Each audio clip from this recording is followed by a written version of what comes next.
Isang babae ang naligo kasama ang 3 years old nitong anak. Habang sila ay naliligo, ay biglang nagtanong ang bata, "Mama, ano po yung dalawang bilog sa dibdib nyo?"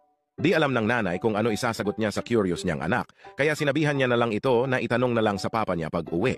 Kinagabihan, habang naghahapunan, ay biglang may naalala ang bata at agad na nagtanong, "Papa, ano po tawag doon sa dalawang bilog sa dibdib ni mama? Dalawang bilog? Ah, dalawang lobo yun anak," patawang sagot ng kanyang ama. "Pag namatay na mama mo, iboblow natin yung lobo na yon tas lilipad na siya papuntang heaven." Ngumiti lang yung bata at nagpatuloy sa pagkain. Kinabukasan, pagka-uwi ng ama ay agad siyang sinalubong ng anak niyang umiiyak. "Papa, patay na po si mama!" Nagulat ang kanyang ama at agad na nagtanong, "Ha? Bakit? Anong nangyari?" Sumagot naman ang bata ng, "Nakita ko po kanina si Uncle John. Binoblow po ang lobo ni mama. Tapos po si mama po pumuputi na po ang mata niya. Tapos po tumataas na po mga paa niya. Tapos po sumisigaw po siya ng malakas. Oh, Diyos ko! Malapit na ako!